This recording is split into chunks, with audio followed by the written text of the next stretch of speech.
really low definition video this evening. I couldn't get the camera to work. Technology, right? That's the thing. But I guess we don't really need that because what we're going to be doing is looking at mostly charts this evening. Anyways, just what feels like less than a footstep away from new all-time highs for Bitcoin. I'm going to start by looking at a little bit of fundamentals. Okay, yeah, that's the one where you see only screen. Yeah, there it is. Okay. Here we keep things simple. We pay attention to the amount of Bitcoin there is on the market. The more there is on the open market, the more volatile the market is generally going to be. Sorry, the less there is in the market, the more the volatile the market is going to be. A little flustered after the camera thing. So as the supply in the open market decreases, as it's been doing, the volatility increases. Now, you can actually see there's a fairly highly correlated space between the supply and the price. The pivot of the top of the orange line here, this is the maximum amount of supply that was on the open market, around 17%. That was also at the lowest of the price point during the peak of the beginning of the pandemic when everyone was scared. As that fear started to diminish, the price started to climb and the amount of supply started to decrease. Now, we've been decreasing in supply quite consistently. And if we look back at some of the previous bull market cycles, we are kind of just getting into an area, we're reaching into new lows actually for at least since the previous market. Let's go back all the way to 2017. It'll give us a little bit better viewpoint. There we go. So actually less noticeable here in 2017, you actually had a really nice stark rise of the price with supply coming onto the market. This is probably due to the fact that you had so many old wallets. It just took time for people to kind of wake up, or not wake up, but remember that they had Bitcoin and then probably start to sell, which is where you start to see this big drop here. But even still, there wasn't that, the huge drops that you see down to 3,500 was not a huge amount of supply coming into the market. Just goes to show how volatile it can be. So as we started to get closer and closer to this time frame that we're in now, we can see that we've actually had just a little bit of a dip off again the other day as price continues to rise. So I suspect that in very short order, we're going to be at this new all-time high. So that's what we've been watching. Here's Bitcoin. Pretty simple. We had our SOS, primary SOS out of the trading range. First LPS, or last point of supply. So sign of strength, last point of supply, sign of strength, and then we're probably going to get another LPS here shortly. Probably back down to this $58,000 mark. It doesn't always have to do that. When we're in this bullish of a momentum, it can be quite a thin, it could be like a flag like this effectively before going much higher. But this fits our SOS, LPS, SOS, LPS structure out the back end of this trading range. Again, I think we're going to go probably pretty quickly to $80,000 to $90,000 after this last little pivot point and stopover. This nice VPVR area that we broke through the first time at around 57,000, that was the majority of the support, or sorry, the resistance at that moment that we had at that area. So now there's not a whole lot. So with positive news coming in about this Bitcoin ETF. Now, I wanted to speak about the Bitcoin ETF. I think it's kind of ridiculous. First off, it actually speaks orders to you guys. The idea here is that this is one of the very first times where the public has been able to front run institutions. So what most people don't understand is that you don't generally get the opportunity to be a venture capital investor. One of the fun things about this entire space is it's really opened up the potential for everyone to be venture capital. And Bitcoin up until this point was effectively venture capital. I think that's the easiest way to look at the gains that have been made. You know, a lot of the times people talk about the growth of a stock after it's gone public, yet entirely ignore what would have happened had you got in seed round, Series A, Series B.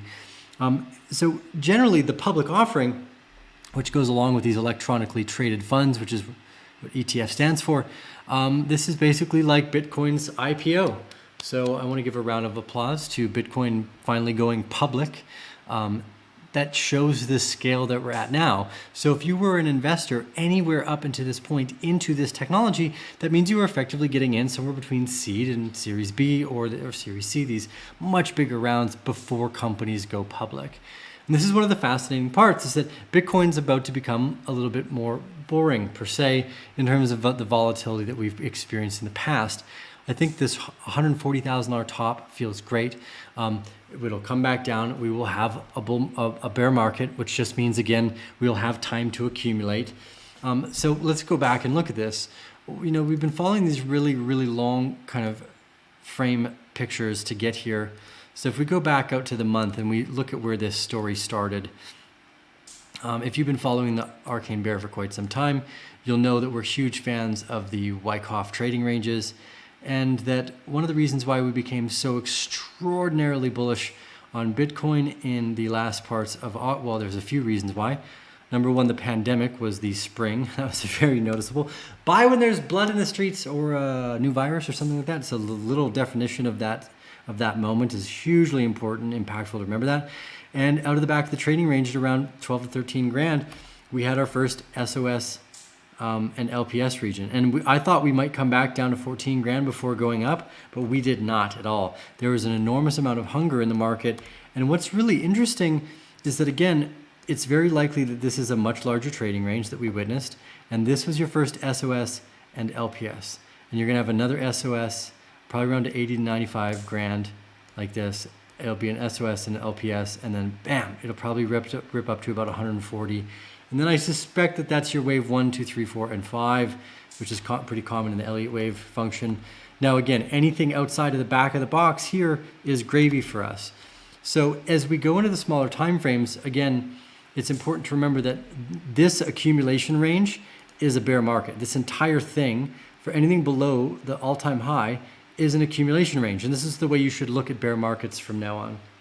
Bear markets just mean it's time to be like a bear and to accumulate. It's not to be negative on stocks. It's actually to do what a bear does best and accumulate things.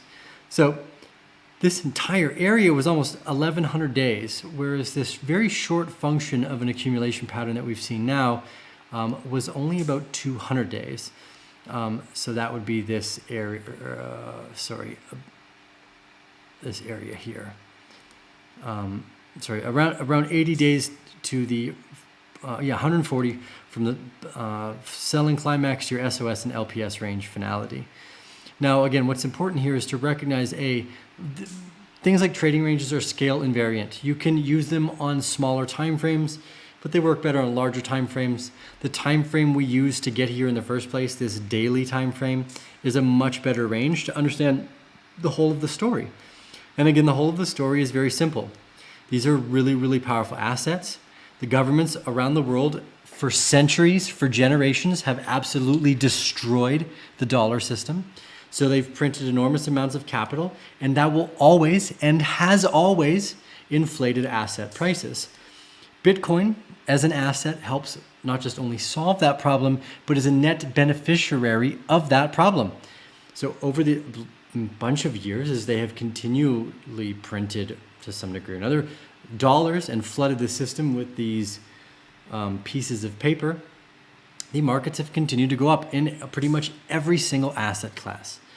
Bitcoin is, though, directly aimed at the monetary idea, this idea that, hey, we pick what money it is and what value is. So as we go into the future, you should just pretty much find your month-over-month basis and accumulate. Ignore the price.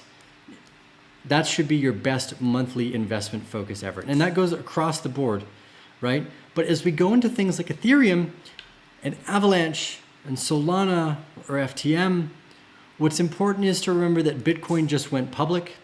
Everything else is basically seed, Series A or Series B, which means it could ultimately fail. There's no guarantee. There's no guarantee for Ethereum or Avalanche or Solana or FTM at this moment, but I think that they all represent something very beautiful, an opportunity. And that opportunity, again, is something that you never really had the possibility to do in the early days of Facebook and Twitter and Instagram and Uber and probably many of the companies that you use today. So take advantage of understanding the thesis that's taking place in front of you right now, and then the price becomes basically irrelevant. The upside here is astronomical. or rather even more simply put, asymmetric. You can only lose so much. So if you're here, congratulations, ladies and gentlemen. Crypto has gone public. And if you've made it this far as an investor, it's probably one of the hardest things to do is to find a really good company early before everybody else and find a way to enjoy the rise of that network growth. Okay, so I did want to look at a few more things on the charts today. Let's go with Ethereum. Okay, so Ethereum, this is one of the weaker patterns. So this is what's known as a reaccumulation after decline. So here's the top of our reaccumulation, and then here's the decline. And here is the reaccumulation after that decline.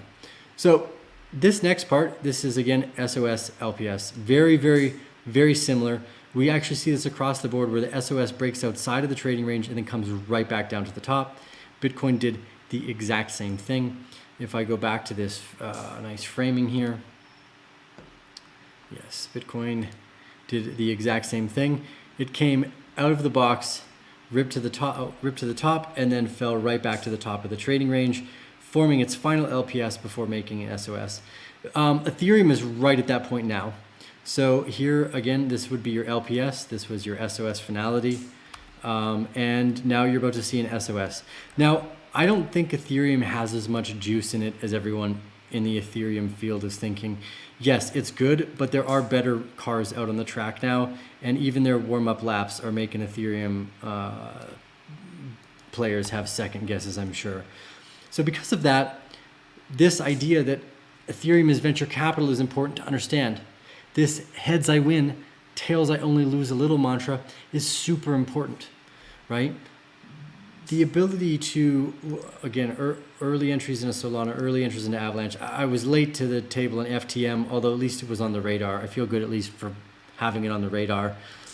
But this enormous growth that we've seen in all of these sectors should be looked at as one of the greatest opportunities for someone in the digital world, because it was very difficult to do this in the past. Now, yes, the crypto sector in the ICO days, there's so many just bullshit scams. That's true. But the opportunity still is what's really important. And finding your way through and understanding that venture capital has been around for a really long time. 100x, 1000x gains has been around for longer than you have. This is nothing new. How do you consistently perform? And most of it's by not being too emotional, being patient, and making those good investments over and over and over again. So as we get closer, this is what we see with Avalanche. Now, Avalanche's move outside of the box, its SOS, and LPS range were really powerful. And that makes a lot of sense. For Avalanche here, this big move outside of the box at this long, nice trading range we had, this is likely funds like Three Arrows Capital. Again, we were in before Three Arrows on this one, although they have $1 billion. I don't know why I'm patting myself on the back. It's really Chris. It's really Chris. Thank you, our tech team, for knowing more than I do and helping me learn. So this huge move outside of the box came from a lot of big venture capital firms looking at Avalanche going, holy, this thing is awesome. We get it. So this is actually one of the more powerful reaccumulation patterns, is when you break above the box for your reaccumulation. Now, I know it's hard to say. You could say, oh, well, is this a spring TO? We could make some conjecture around this, but I think what we're witnessing is a much more powerful break outside of the box. And I'm gonna show it to you here. Oh, I am not logged in yet. Okay, I'm not going to show it to you there. Okay, never mind. We'll have to do that in a minute. So because this range is so powerful, I think that there's a lot more to go in this bull market. How high? I don't really like to make conjecture of how high. I'm much more interested in just making entries, period. It doesn't even really matter where they are. Like, if you've been following them, I bought more Avalanche here and here and here and here, basically, like all over the place, because this is how you follow a good thesis. A good asset is not just a good asset today or at this price. It's a good asset at pretty much any price I can get my hands on, because they're destroying the dollar. So as long as I figure it's a good asset, it's a hell of a lot better than sitting on too many US dollars. And the gains from that have been proportionate to the risk that we're taking. So I do think there's a lot more room for upside. Solana is actually in a really nice spot for this as well.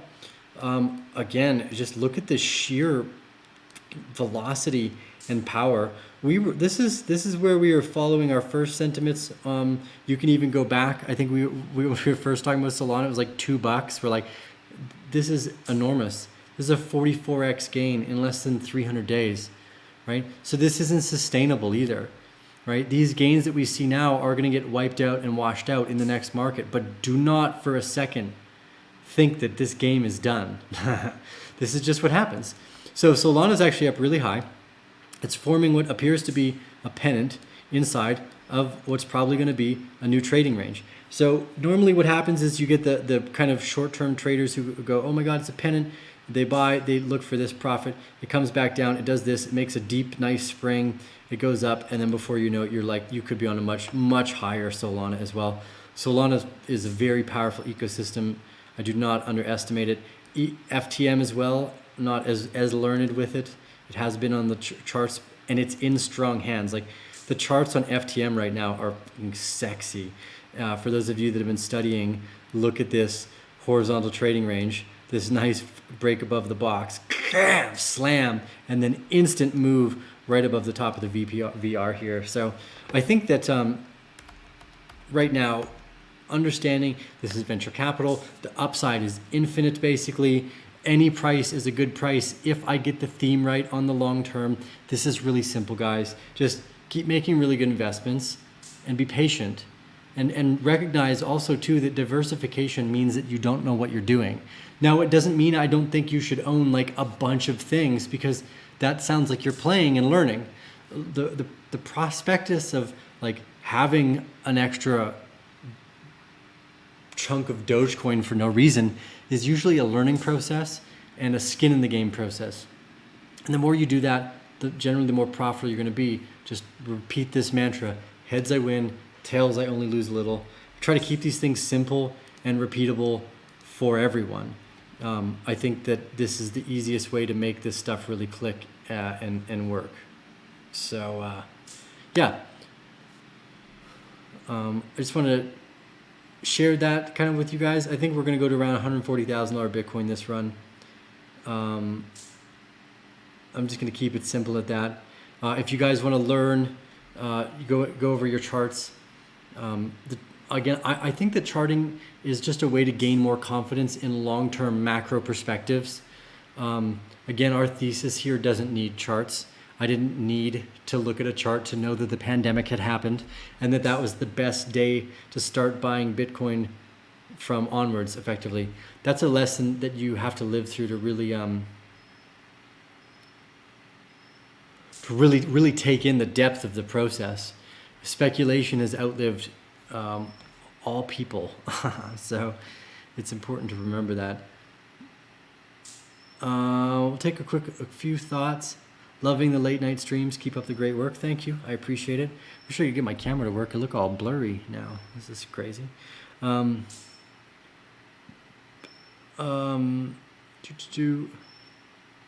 you look at AMP? What do you think? I'm not going to look at any more charts tonight. Look at Daughter Link. Again, when the bull market is moving, almost everything will go up. How much it goes up is really a factor of what is the most valuable thing, right? So in this moment, Chainlink had actually had a great run up to this point. So it's likely that it doesn't have as much go potentially as something like an Avalanche or FTM or Solana. And I'm not going to make price targets either. They're basically irrelevant. You know, if you really listen to the depth of the thesis that I try to focus on, the idea behind it is that you can't measure the upside. Asymmetry means you are ill-prepared to understand exponential growth in your favor. And you taking profits usually ends up boding poorly for yourself. Now, should you? Well, yes, probably, because it allows you to live your life and grow and scale out your own ideas. But generally speaking, if you find a good asset, any price is a good price. And just buying to have more assets is how all the big players play. The reason why Michael Saylor is just only buy is because they're increasing their their holdings over time. And that's how you average out the next decade without worrying yourself or getting it wrong or not being in the position you'd want to be in because you sold to take profit to do something. Generally, if you need more funds, it's actually easier to start a business and go make that money. I have tons of friends who make hundreds of thousands of dollars a month on like doing Facebook ads or SEO or selling shit online, drop shipping, all sorts of stuff. You can make money somehow. It's like pretty easy. Buying and getting assets right, that's what you should be doing with the extra fiat that you have once you have that fiat. And investing isn't really how you should generate your revenue. Now you can, again, just saying, this is like 90% of the time, this is what works best for most people. There are those people that all of a sudden become like the world's best basketball player, but that's not most people, right? If you take the odds of becoming the best basketball player or one of, you're really thin the possibilities down. Whereas here, the ordinary, the average can achieve extraordinary gains with very little effort, and this is how it's been done for quite some time. Anyways, this tea with the Arcane Bear, I'm going to leave it short and succinct like that because I can't get my camera to work, and I always feel frustrated when things don't technically work. And I don't want the videos to be too long. Anyways, tea with the Arcane Bear. Thank you for joining us this evening. We'll see you guys again on the next episode. I hope you're enjoying the bull market. We got a little bit further to go here, probably the next 3 to 4 months. I don't know why I looked at another car. This shirt doesn't matter. No, it's just so silly. Thank you all for joining us, Bear Family.